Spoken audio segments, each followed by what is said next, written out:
ছাত্ৰ ছাত্ৰীসকল, মই আজি তোমালোকৰ কাৰণে পঞ্চম শ্ৰেণীৰ 5 নম্বৰ পাঠৰ ডক্টৰ বাণীকান্ত কাকতি পাঠটি লৈ আহিছোঁ।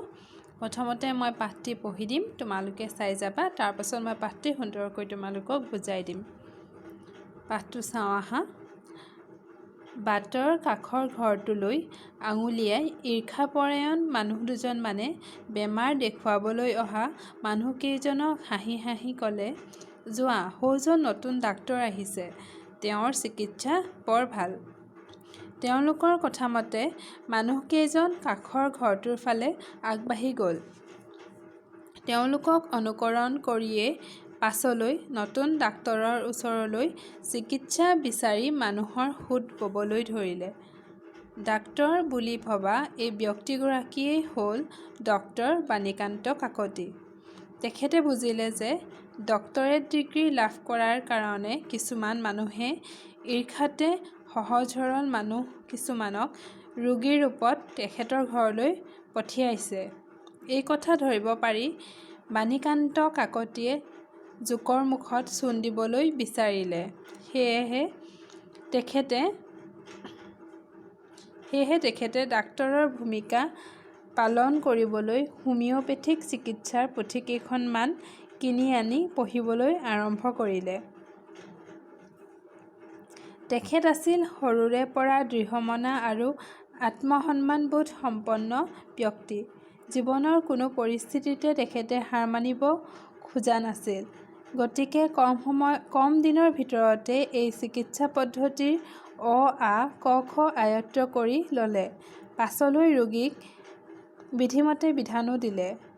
তেখেতৰ মনৰ দৃঢ়তা দেখি কৌতুক কৰাসকলেও তবধ মানিলে আৰু তেখেতৰ প্ৰতি তেওঁলোকৰ শ্ৰদ্ধাৰ ভাৱ জাগি উঠিল। বাণীকান্ত কাকতিয়ে Assamese its formation and development, Asamiya ভাষাৰ গঠন আৰু বিকাশ নামৰ গৱেষণা গ্ৰন্থখনৰ বাবে ডক্টৰেট ডিগ্ৰী লাভ কৰিছিল। সেই সময়ত ডক্টৰেট ডিগ্ৰী লাভ কৰা লোকৰ সংখ্যা আঙুলিৰ আগত লেখিব পৰা আছিল। আনহাতে চিকিৎসা শাস্ত্ৰৰ ডাক্তৰ ডিগ্ৰীধাৰী লোকৰ সংখ্যাও নগণ্য আছিল। সেই সময়ত বাণীকান্ত কাকতিয়ে কটন কলেজত অধ্যাপনা কৰি আছিল আৰু গুৱাহাটীৰ ৰিহাবাৰীৰ নিজা ঘৰত আছিল। তেখেতে ডক্টৰেট ডিগ্ৰী লাভ কৰা বাতৰিটো ৰৌজাল বৌজাল হৈ প্ৰচাৰ হৈছিল। বহু লোকে এই কথাত গৌৰৱবোধ কৰিছিল যদিও এচাম চকু চৰহা লোকে খবৰটো শুনি জ্বলি পুৰি মৰিছিল। কৌতুকপ্ৰিয় এচাম লোকে তাকে লৈ আকৌ এনেদৰে ধেমালি কৰিছিল, প্ৰকৃততে তেখেত আছিল ভাষা বিজ্ঞানৰহে ডক্টৰেট ডিগ্ৰীধাৰী। নিষ্ঠা আৰু সাধনাৰ ফলত মানুহে যে সুখ্যাতি অৰ্জন কৰিব পাৰে, সেই কথা আমি ডক্টৰ বাণীকান্ত কাকতিৰ কৰ্মময় জীৱনৰ পৰাই শিকিব পাৰোঁ। কথাতে কয়, যি মূলা বাঢ়ে তাৰ দুপাততে চিন। এই কথাষাৰ ডক্টৰ বাণীকান্ত কাকতিৰ জীৱনত প্ৰতিফলিত হৈছিল। সৰুৰে পৰাই সকলো কথা আঁতিগুৰি মাৰি জানিবলৈ তেখেতৰ আগ্ৰহ আছিল। তেখেতে উৰেতো জীৱন জ্ঞান অৰ্জনত আত্মনিয়োগ কৰিছিল। ইয়াৰ ফলত কেইবাখনো মহৎ গ্ৰন্থ তেখেতৰ কাপৰ পৰা নিগৰি ওলাইছিল। সেইবিলাকৰ ভিতৰত গৱেষণা গ্ৰন্থখন বিশেষভাৱে উল্লেখযোগ্য।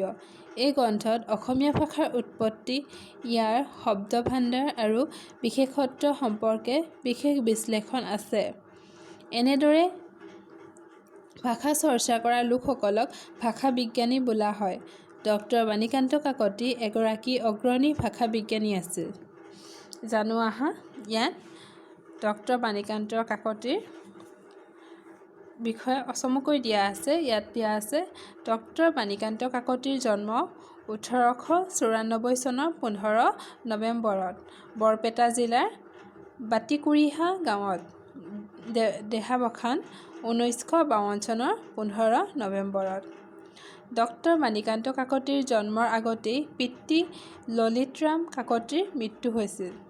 1911 চনত ডক্টৰ বাণীকান্ত কাকতিয়ে প্ৰৱেশিকা পৰীক্ষাত কলিকতা বিশ্ববিদ্যালয়ৰ পৰা ইংৰাজীত সৰ্বোচ্চ নম্বৰ লাভ কৰি উত্তীৰ্ণ হৈছিল।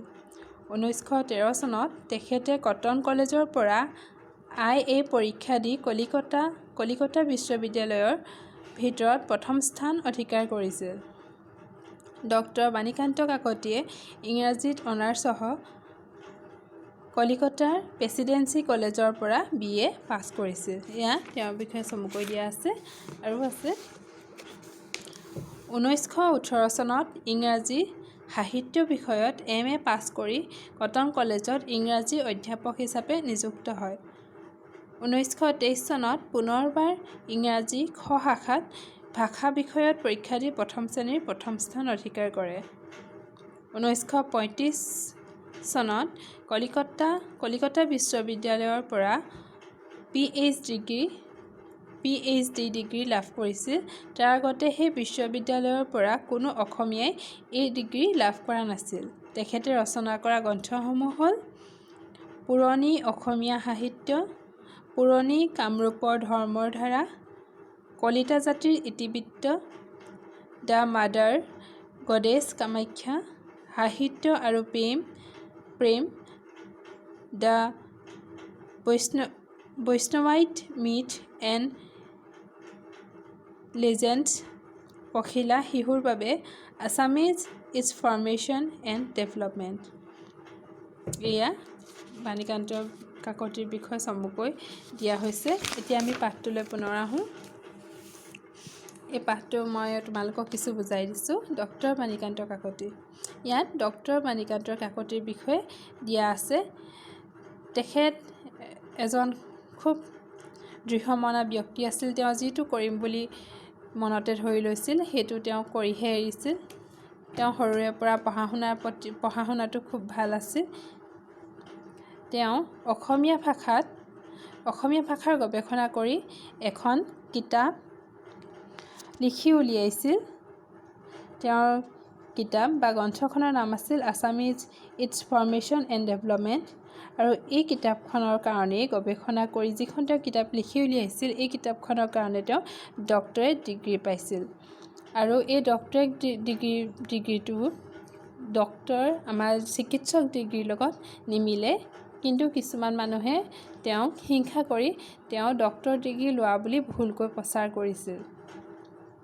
ডক্টৰেট ডিগ্ৰী আৰু ডক্টৰ ডিগ্ৰী দুটা বেলেগ হয়।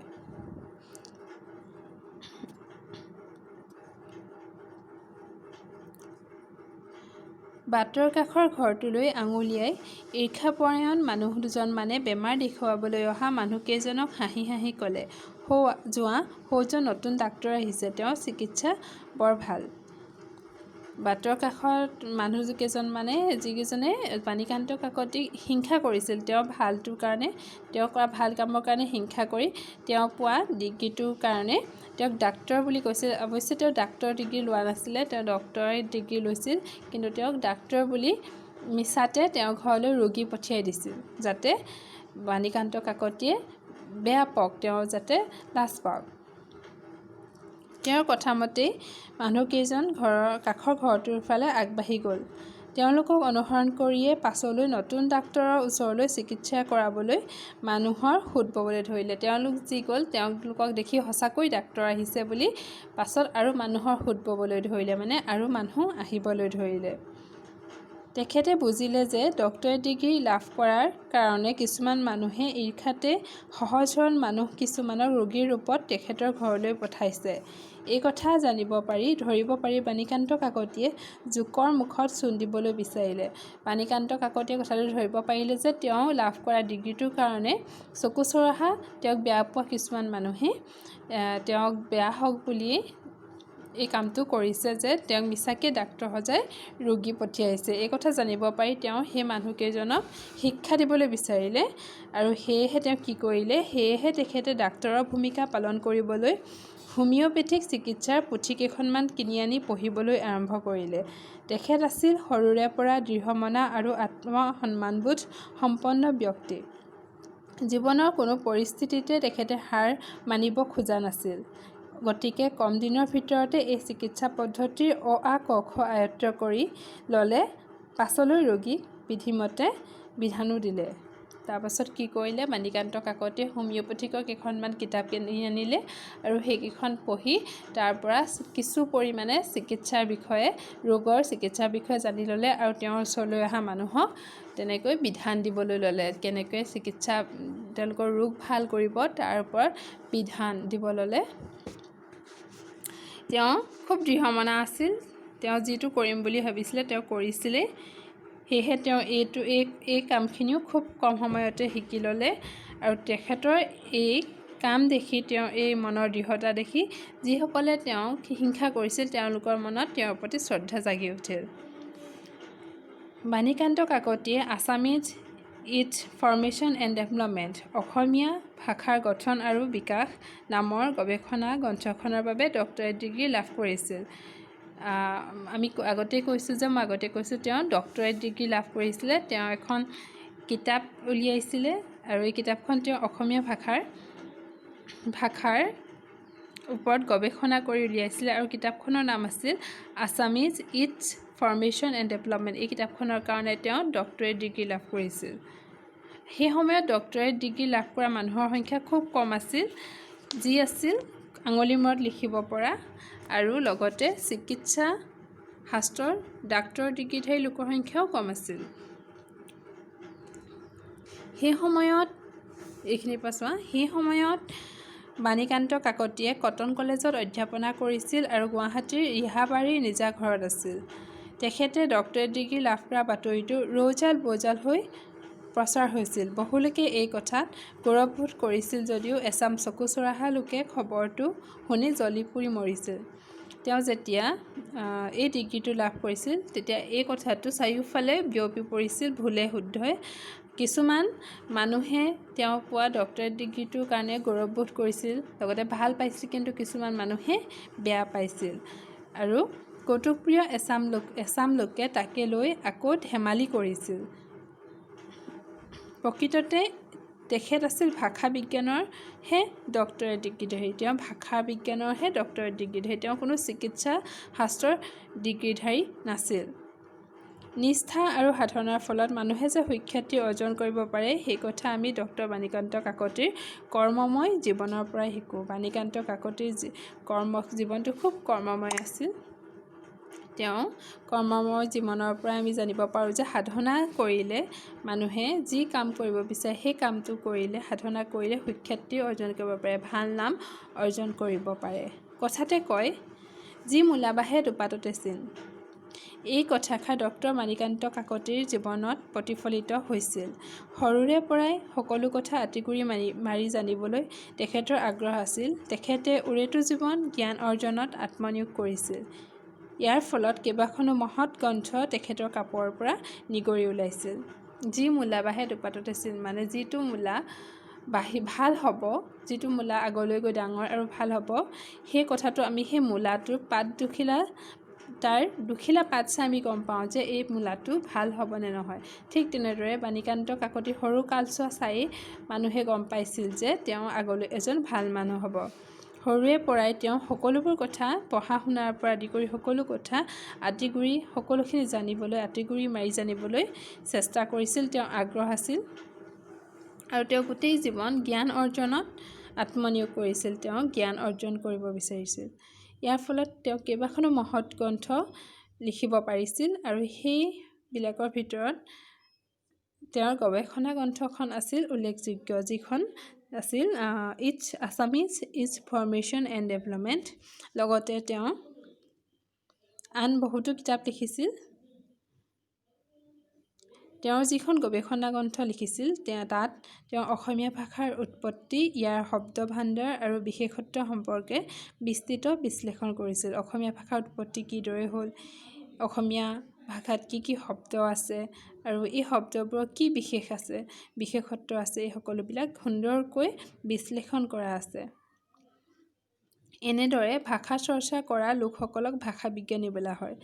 ভাষা বিজ্ঞানী যিবিলাক লোকে যিকোনো এটা ভাষাৰ বিষয়ে চৰ্চা কৰে, সেই বিষয়ে তেওঁলোকে জানিব বিচাৰে, গৱেষণা কৰে, তেওঁলোকক ভাষা বিজ্ঞানী বোলা হয়। সেই ভাষাটো যিকোনো ভাষা হ'ব পাৰে, ইংৰাজী, হিন্দী, অসমীয়া। যি ভাষাৰে তেওঁলোকে চৰ্চা কৰে সেই তেওঁলোকক ভাষা বিজ্ঞানী বোলা হয়। ঠিক তেনেদৰে ডক্টৰ বাণীকান্ত কাকতিয়েও অসমীয়া ভাষাৰ ওপৰত গৱেষণা কৰিছিল। তেওঁ অসমীয়া ভাষাৰ চৰ্চা কৰিছিল, সেয়েহে তেওঁ অসমীয়া ভাষাৰ এজন অগ্ৰণী ভাষা বিজ্ঞানী বুলি কোৱা হয়। ইয়াত মই তোমালোকক কৈ দিছিলোঁ, ইয়াত তেওঁৰ জীৱনৰ বিষয়ে সৰু সৰু কিছু কথা আছে। এতিয়া তোমালোকে জানিব পাৰিছা তেওঁ প্ৰকৃততে এজন চিকিৎসা শাস্ত্ৰৰ ডক্টৰ নাছিল, তেওঁ আছিল ভাষা বিজ্ঞানৰহে ডক্টৰ।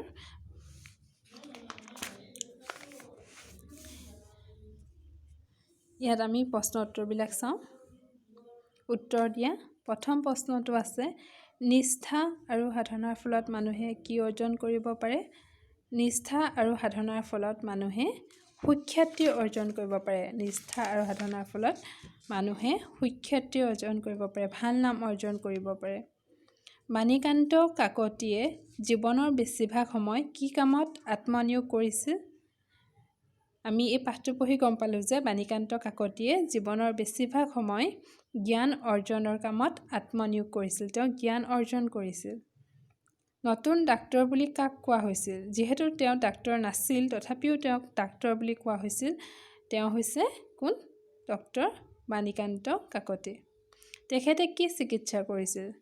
তেওঁ হোমিঅ'পেথিক চিকিৎসা কৰিছিল। যদিও তেওঁ এজন ডাক্তৰ নাছিল, তথাপিও তেওঁ এখন হোমিঅ'পেথিকৰ কিতাপ পঢ়ি, কেইখনমান হোমিঅ'পেথিকৰ কিতাপ পঢ়ি সেয়া শিকি লৈ তেওঁ হোমিঅ'পেথিক চিকিৎসা প্ৰদান কৰিছিল।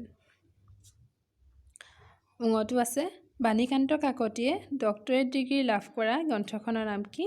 বাণীকান্ত কাকতিয়ে ডক্টৰেট ডিগ্ৰী লাভ কৰা গ্ৰন্থখনৰ নাম হৈছে, গ্ৰন্থ মানে হৈছে কিতাপ, কিতাপখনৰ নাম হৈছে Assamese, its formation and development. ইয়াৰ পাছলৈ যাওঁ আমি। ইয়াত আছে অভিধান বা শব্দ সম্ভাৰ চাই অৰ্থ লিখা। ইয়াৰ অৰ্থ লিখিব দিছে। আমাৰ এই কিতাপৰ পাছফালেও আছে ইয়াৰ অৰ্থ কিছুমান। কি লিখিব দিছে? ঈৰ্ষাপৰায়ণ, পৰিস্থিতি, আত্মনিয়োগ, আয়ত্ত, নিষ্ঠা, প্ৰবল, সাধনা, একান্ত, চৰ্চা, থটমত, সুখ্যাতি, গতিগুত্ত। মই এই প্ৰশ্ন উত্তৰখিনি পাছত আলোচনা কৰিম। এতিয়ালৈ মই পাঠটো ইমানতে সামৰিছোঁ।